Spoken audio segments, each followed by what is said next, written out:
The Sabres Scoop, hosted by Brandon, Jordan, and Tom, talking everything Sabres.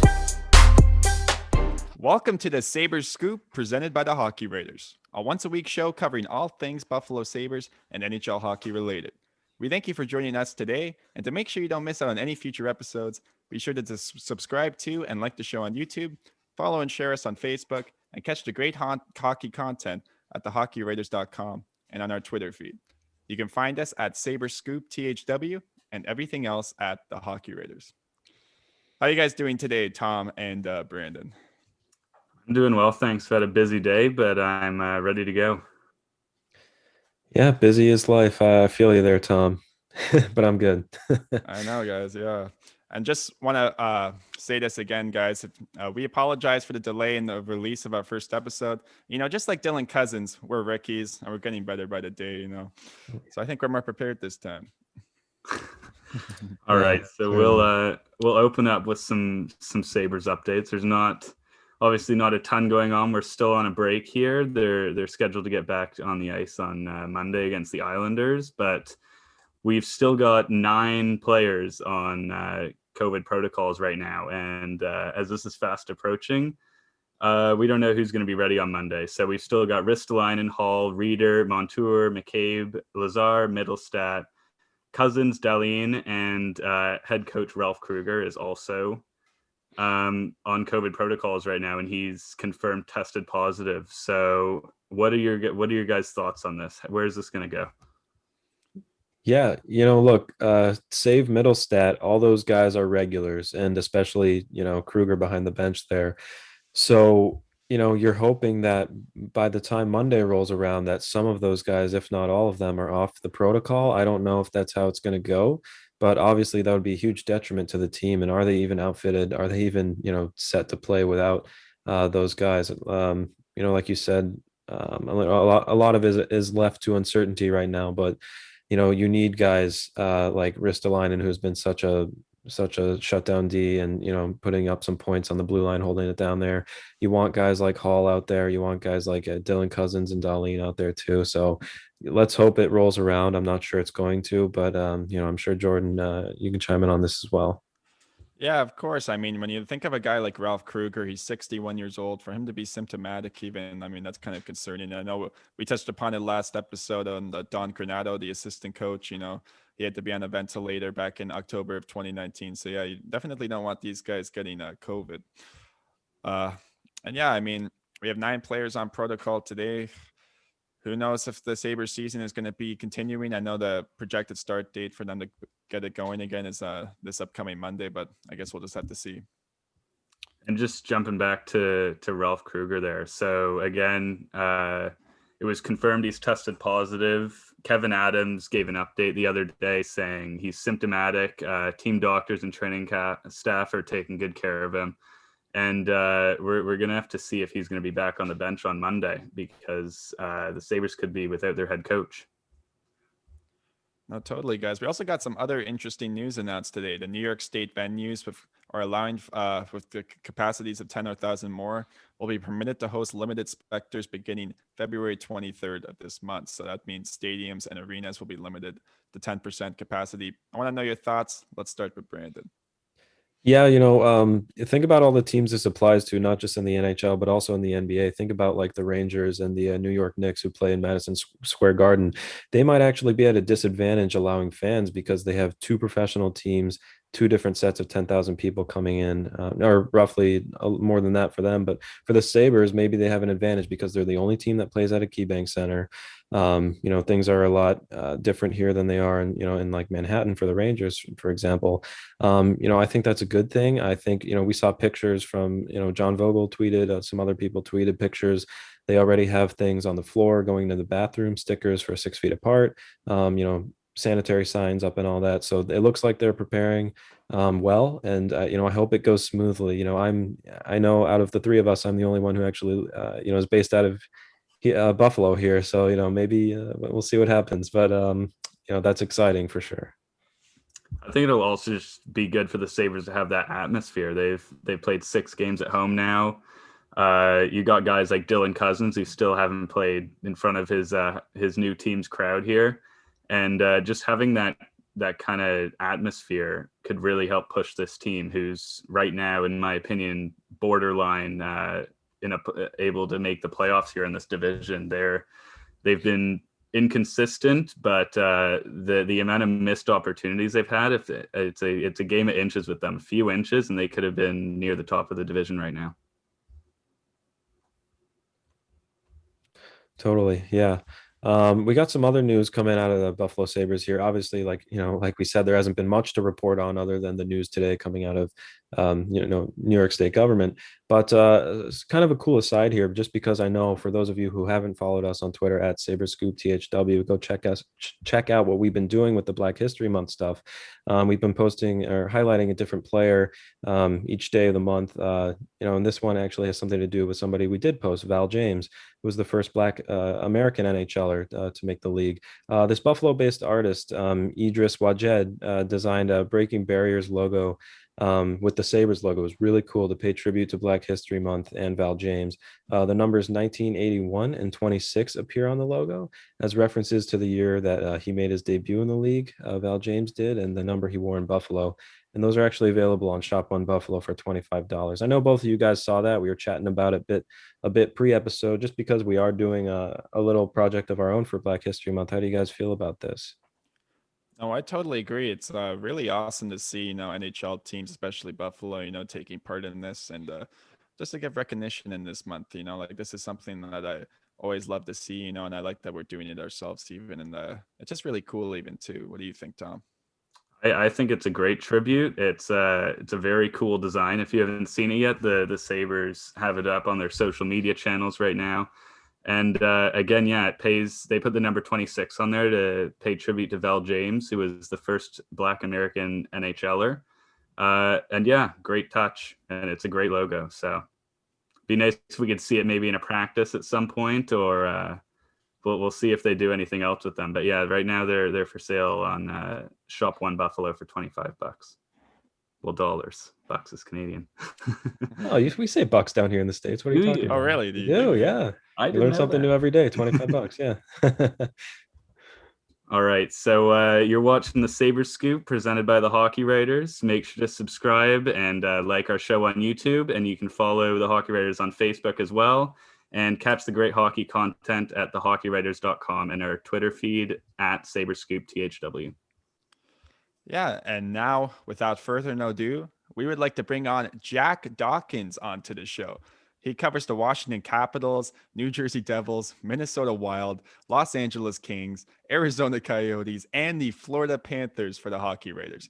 He loves using stats and analytics, much like us, I would like to say, to make his analysis. And he's also the first guest of the show. And the first thing we need to say is, happy birthday, Jack. Happy birthday. Happy birthday. Guys. Yeah, how are you doing, Jack? How's your birthday treating you today in the pandemic? I mean, it's all right. I try to keep my birthdays kind of low key for the most part. You get to a point where you're old enough that they stop being as special.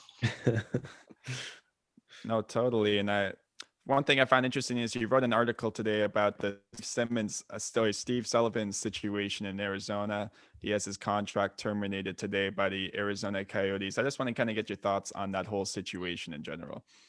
Oof, man. So I wrote an article going into the off season. I wrote an article, and at the Hockey Writers, we try not to use figurative language too much in our articles, try to be very matter of fact. If we give an opinion, we try to back that up. But I actually got authorization in the title of the article to refer to Arizona as a dumpster fire.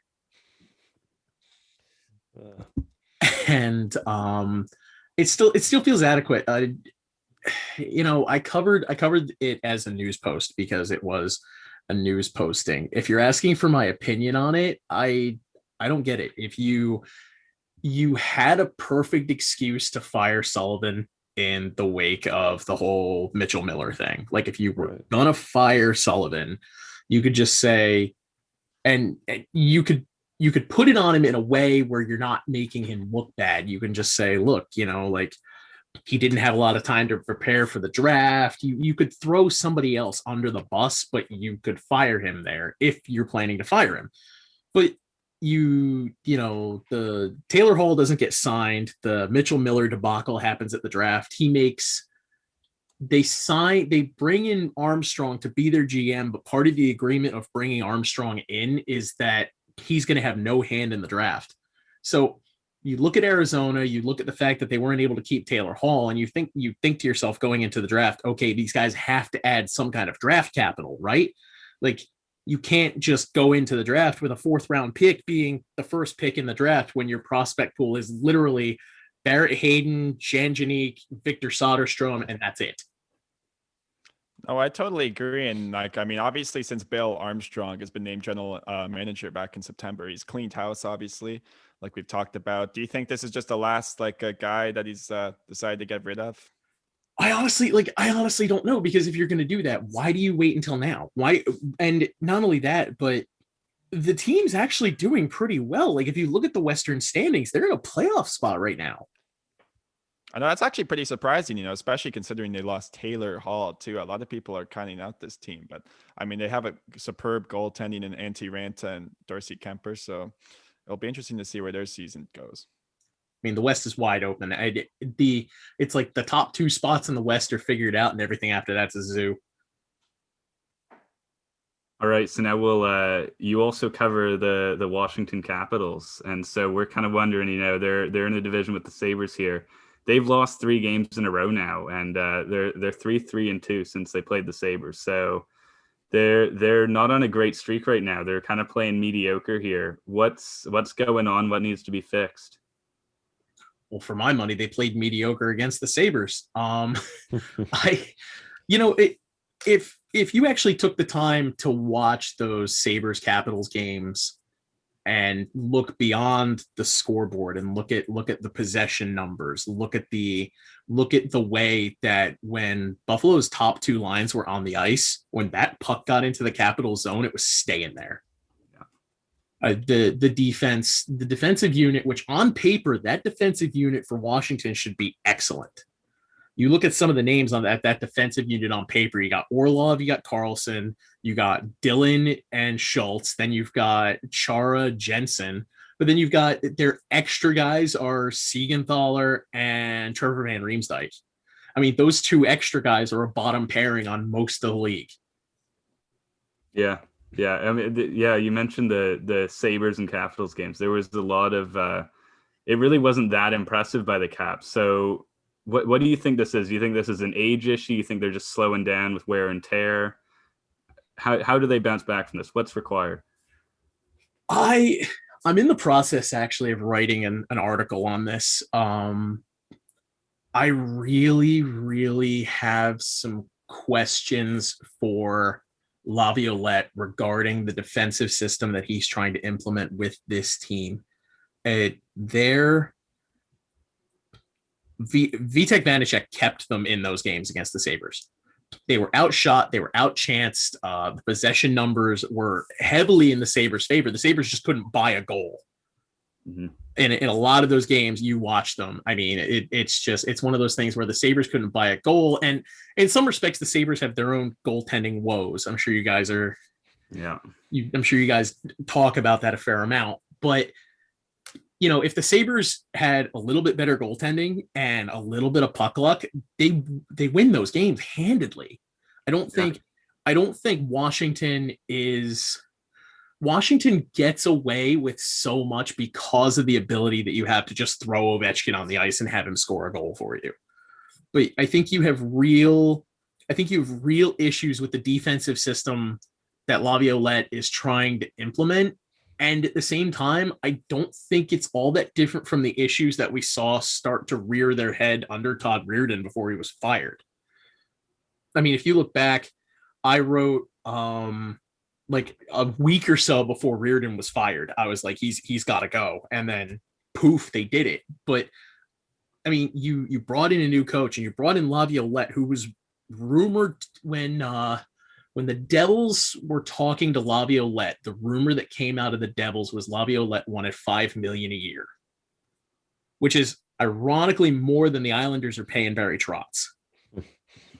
So if the Capitals are paying Laviolette the salary number that he allegedly wanted from the Devils, I don't think his salary was disclosed, and they don't have to do that with coaches' salaries. But if you're paying Laviolette that salary number that he asked from the Devils, and you're paying him more than Barry Trotz was asking for, and he's come in, and I don't necessarily think he has fixed anything that was wrong under Todd Reirden. You're still seeing inconsistent efforts from some of your star players, to the point that the general manager when the general manager is called out by a reporter saying, "Hey, this player's effort looks inconsistent," and the general manager says, "Yeah, we know that." That's a problem, and that's a problem they're having with Yevgeny Kuznetsov right now. Mm-hmm. I mean, they also went through those issues with some of their star players on protocols, and that kind of leads me into my next question. We were talking about goaltending. So Vanacek has got 10 starts in goal now, but Ilya Samsonov, correct me if I'm wrong, but was supposed to be this was the hype. He was coming in for the Capitals here. He was gonna play their games, be their starter. He goes on to COVID protocols, and Vanacek's kind of been the star there in net for the Capitals. Where do you see the situation going here in net? That's another one. I have an article coming out in the next day or so talking about various goaltender controversies around the NHL, and that's Vanacek's net now. It's you can't have a guy come in, play that well, and a guy who's paid his dues. Don't get me wrong, Vanacek.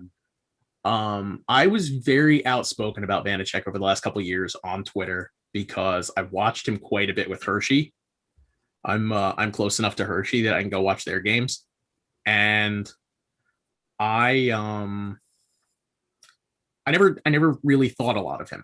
In my viewings of Vanacek in the AHL, I'm like, he's a fine AHL goaltender, but I don't see the NHL potential from this guy. And I don't think the Caps did either, because they let Holtby go. Samsonov was supposed to be the guy, and then they signed Lundqvist in the offseason to be kind of like a 1A, 1B with Samsonov. Like Vanacek was 4th on the depth chart when they signed Lundqvist. The depth chart was Samsonov, Lundqvist, then Phoenix Copley, and then Vanacek. So, he comes into camp and he gets himself the 3rd job, and they find out Lundqvist has to have heart surgery. So now Vanacek has moved up to the 2nd job. They bring in Craig Anderson. Anderson kind of gets the 3rd job, but then Samsonov goes out on protocol, and all of a sudden it's like, here, it's Vanacek's net. Yeah. And for what it's worth, I think he's wrong with it. I mean, take it back to the Sabres. If you guys had to pick between Vanacek, Hutton, and Ullmark, who are you taking right now? I'd go Ullmark. I think that's about the best decision there.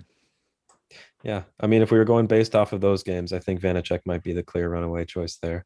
But yeah, shifting away from the Washington Capitals here, because you mentioned you're covering a lot of just events and teams around the league. Obviously, the biggest news I think this week so far has been the Pittsburgh Penguins and the hirings that they made. The pair of hirings there, Ron Hextall as the new general manager, and Brian Burke coming out of I guess NHL retirement. I know he was on TV, but he's coming out and joining them as their president of hockey operations, sort of in between Lemieux and Hextall type of official there. Just want to get your thoughts on that. Curious if you have anything to say. Oh yeah, I'll talk about it. When the Flyers fired Hextall, I thought they were making a massive mistake. Hextall, if you look at the Flyers right now, that team is checkered with draft picks that Hextall acquired. He did a fantastic job acquiring draft picks, and he did a fantastic job drafting. The scouting department that Ron Hextall put together at the Flyers is a big part of their success right now. Just having the draft picks and having the prospects to make the trades to get some of the veterans that they're working with. Beyond that, when the Flyers fired him, I thought, oh, that's a mistake. And I was sure he would get another NHL job somewhere. When the Devils were talking about, whether or not they were going to let Fitzgerald be full-time, I thought, Hextall might have been a good fit there.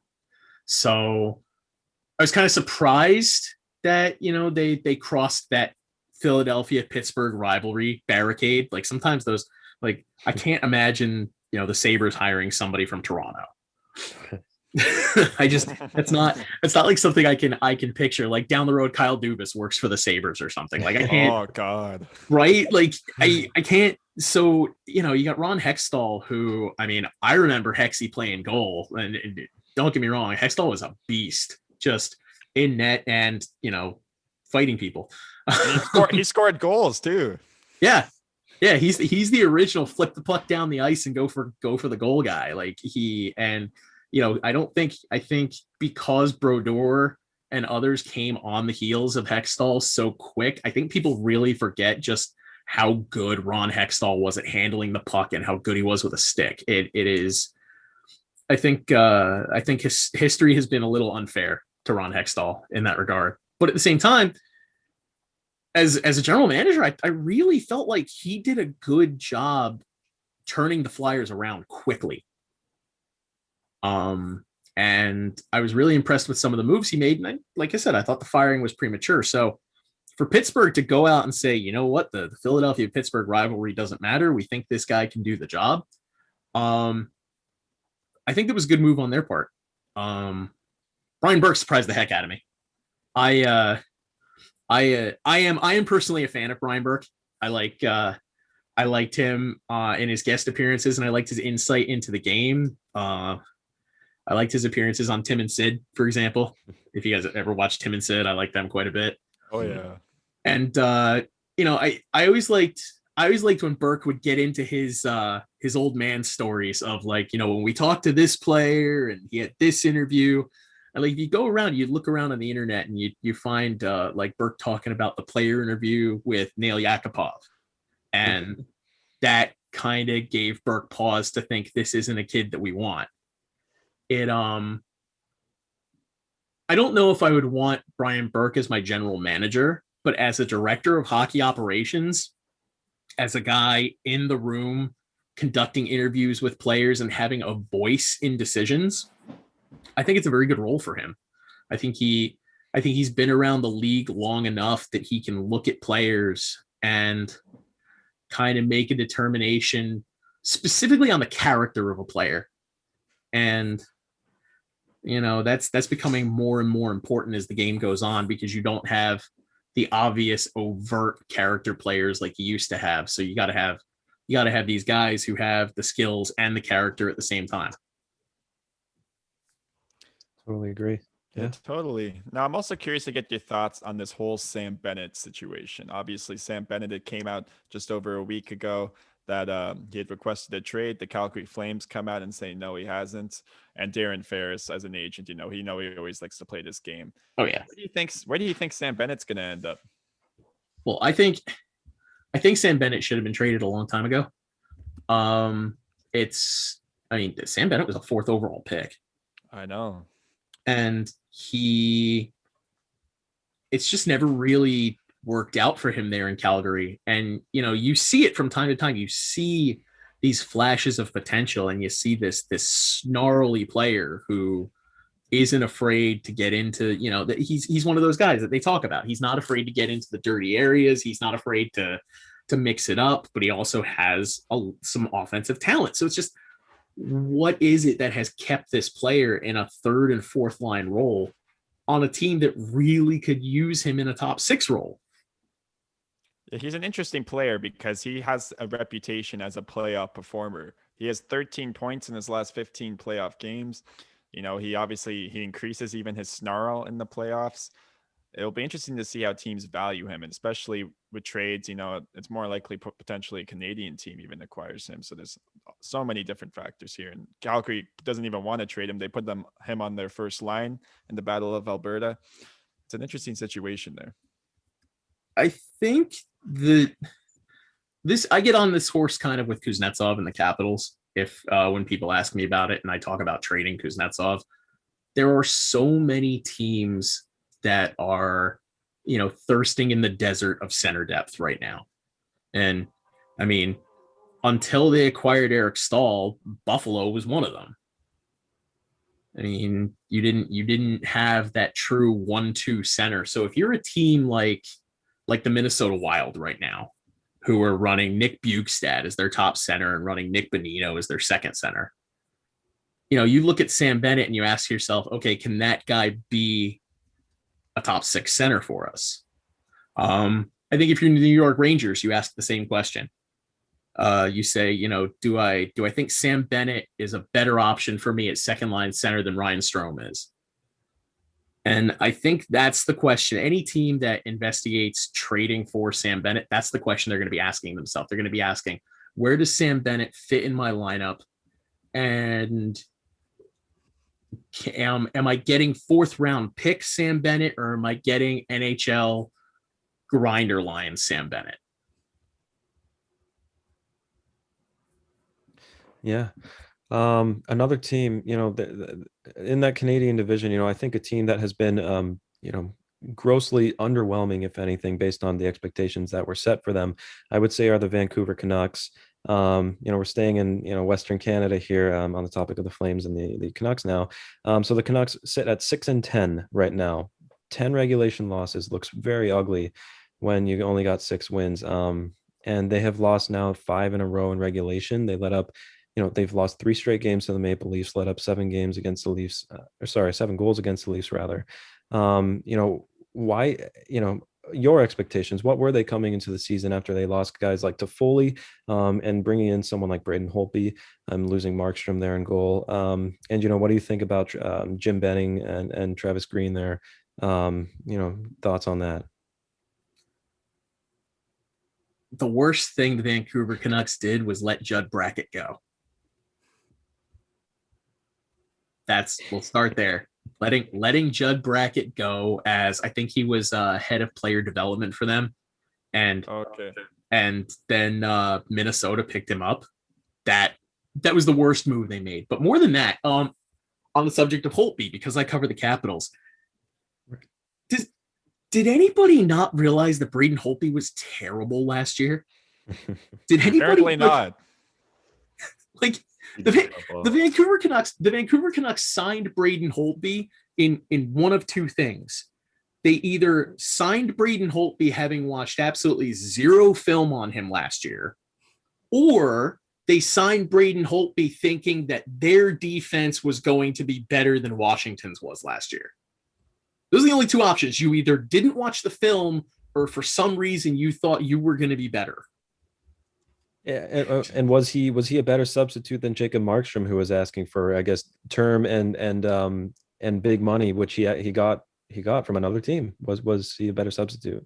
I don't know. You watch Jacob Markstrom with the Flames, but I think the proof is on the ice. I think Markstrom has done more with less in Calgary than Holtby has done in Vancouver. I think the signing of Holtby in Vancouver is indicative of some other free agent signings they've made. Benning has made some absolutely baffling free agency signings. Who the heck thought it was a good idea to give Tyler Myers $6 million? Who gave Louis Eriksson $6 million? What are you paying Anton Roussel that kind of money for? What are you paying Jay Beagle in his mid-30s that kind of money for? Jay Beagle's my age. I turned 36 today. Somebody wants to pay me $3 million to dog it on a 3rd line, I'll do it. But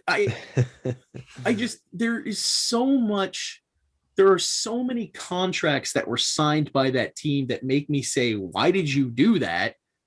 And then there's the guys that they didn't keep, and it's like, well, why didn't you keep that guy? Like they brought in Tyler Myers at $6 million a year, but then they let Troy Stetcher go. Why?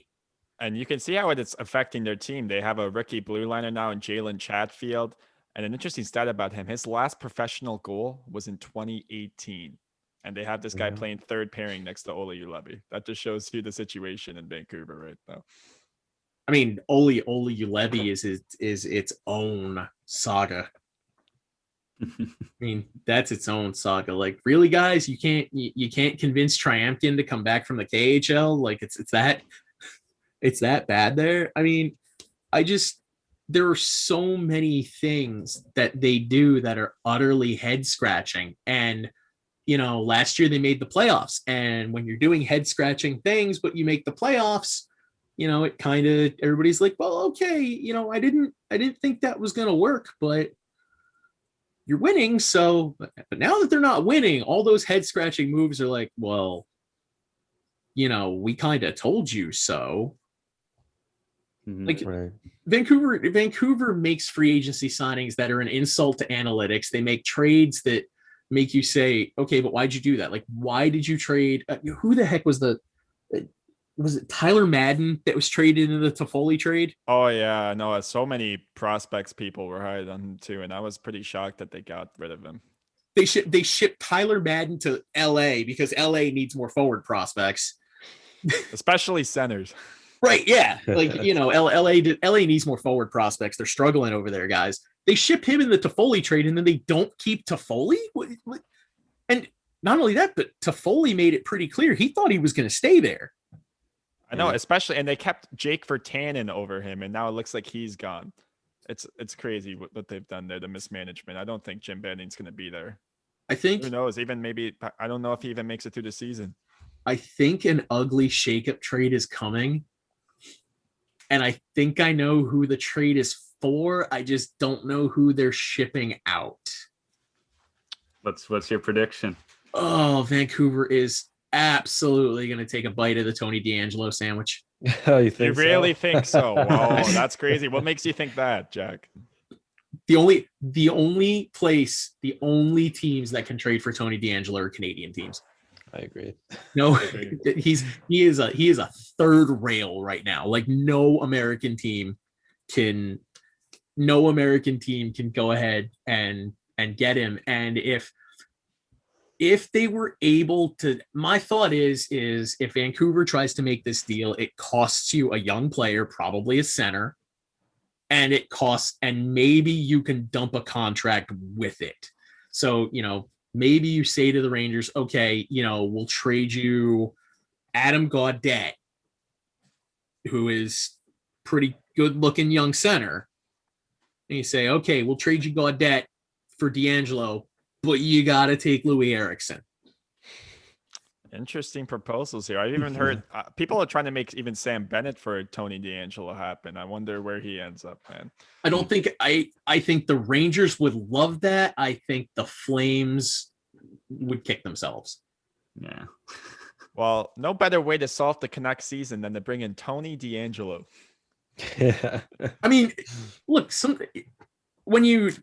don't know if how much you guys know about fighting wildfires, but sometimes when you have a big angry wildfire, you dig a trench and you start another fire, and that kind of helps. I see what you're going there. That's a good comparison. I like that. Fight fire with fire. Yeah, exactly. Yeah. But tell me that doesn't sound like a move Jim Benning would make at this point. Like, tell me you can't see it. I can see it, man. I think it could even happen. I wonder if they do it. Could be his parting gift.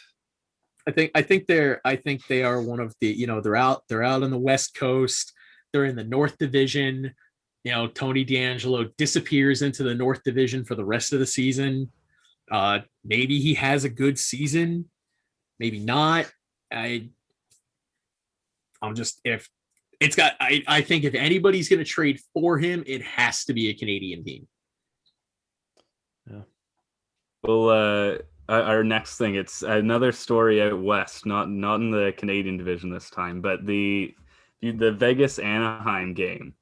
Thomas Nosek was taken out mid-game with an abundance of caution for COVID, but the game resumed. And we've kind of seen this around the NHL now.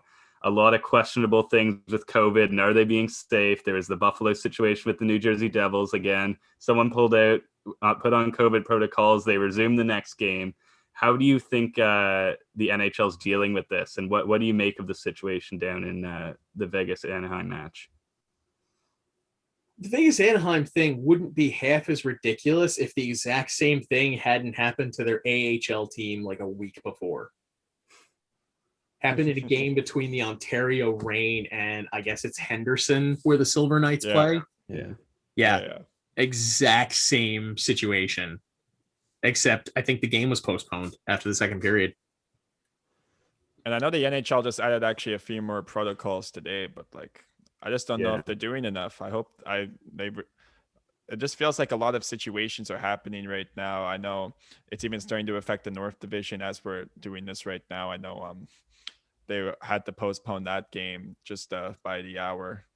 What do you think's like do you think the NHL is going to be able to get through the season successfully like the other leagues have, like the NBA, NFL? The NHL has a very, very unique problem with COVID. I was doing some reading about it, and I don't know the efficacy or the truth to it, but I was reading somewhere, and I encourage anyone who hears this to research it themselves, that the ice conditions, the condition of, the ice and the moisture at ice level actually helps trap the virus and makes it easier to spread. I haven't heard this. Yeah, I read somewhere that the unique conditions at ice level are actually conducive to helping the virus spread. Yeah, that makes sense. Yeah, I mean, it does make sense, in a sport like hockey. It does make sense. I know it's kind of interesting. I even heard the Toronto Maple Leafs are separating the dressing rooms just as an abundance of a caution. They have their whole team separated in like 3 or 4 dressing rooms. I guess they're trying. It's just kind of funny when after the goal celebrations they're coming up hugging each other. Getting so close. They're to also each all other. sitting on the bench together, side by side. So Yeah, it's interesting how this is going to play out. We're only 20% of the way through the season, and we've got around 100 players on protocols right now. They got to slow this down here. and the other thing too is you go back to the Devils, and the first player on the Devils to go on COVID protocol was the goaltender Mackenzie Blackwood, and then he was on COVID protocol and nothing happened, and then Travis Zajac, I think, was one of the ones that went out. Travis Zajac is a player who's 35 years old and has a wife and 2 school-age kids at home. So you get some of these players that have school-age kids. I mean, they're going home every day. All that needs to happen is one of their kids brings it home from school, and then the player doesn't know they have it, and they go to the rink, and that's all it takes. I think the NHL got a little complacent after the success that they had in the bubble. I think they looked at the playoff bubble success and said, okay, that went great. So we just apply that to the season, forgetting that people go home. Hockey players have wives and families, and their wives and families don't just sit there and do nothing. They have lives, they have jobs, they are their own human beings outside from hockey. So they're doing other human being things, and that's all it takes. And then once one player gets it, I mean, hockey locker room, on the ice, on the bench. I mean, have you ever watched a beer league hockey team try to keep track of whose water bottle is whose? Oh God, yeah. That's a great analogy. Yeah. I mean, just think about it in that context. Let's not even think about it with the NHL, with equipment managers and coaches and everything else that's going on. Just think about every beer league team you've ever known, and keeping track of whose water bottle is whose, keeping track of whose stick is whose. And I mean, think about how crowded some of those benches feel sometimes, and you're not even sticking a full 15, 18 guys on it. Mm-hmm. I think the NWHL having to cancel their bubble, which, by the way, Riveters like it. Yeah. But I think the NWHL having to cancel their bubble is something that merits very heavy look by the NHL. I think they need to look at why they had to cancel their season and try to learn some of those lessons, because if they don't, the NHL can't be far behind. Yeah. Well said. Yeah, well said. And we're just about to wrap up here. So before we do, let's tell everybody, all the viewers watching, where they can find us. You can find myself, Jordan Jacklin, the Twitter at Jordan_Jacklin. Jack, where can we find you? My Twitter is actually at JD says too much, the number 2, because I have a tendency to get a little snarly sometimes. Right, like it. I can tell. Yeah. Well, we like it though. How about you, Tom? I'm you can find me on Twitter at Tom Pepper. I also have the link to my articles there, so you can just click there. Yeah, you can find me at bsalts15 on Twitter, and likewise, I have all my stuff linked there. So, We've also got at Sabres Scoop THW to follow our show. So. oh yeah, go ahead and check that out. Yeah, of course. Next week hopefully we have some games to cover. Hopefully we got some game action going on. But that about does it for the episode 2 here. So we thank you for joining us. This has been Sabres Scoop presented by the Hockey Writers. Make sure to subscribe to the show on YouTube, follow and share on Facebook, and follow the show on Twitter at Sabres Scoop THW. We'd also like to thank our colleague Jack Dawkins for joining us this time around. Once again, happy birthday. Make sure you go check his stuff out at the Hockey Writers as well. Great stuff over there. Don't miss out on all the great hockey content on thehockeywriters.com. For Jordan and Tom and Jack, this is Brandon, and this has been Sabres Scoop. Until next time.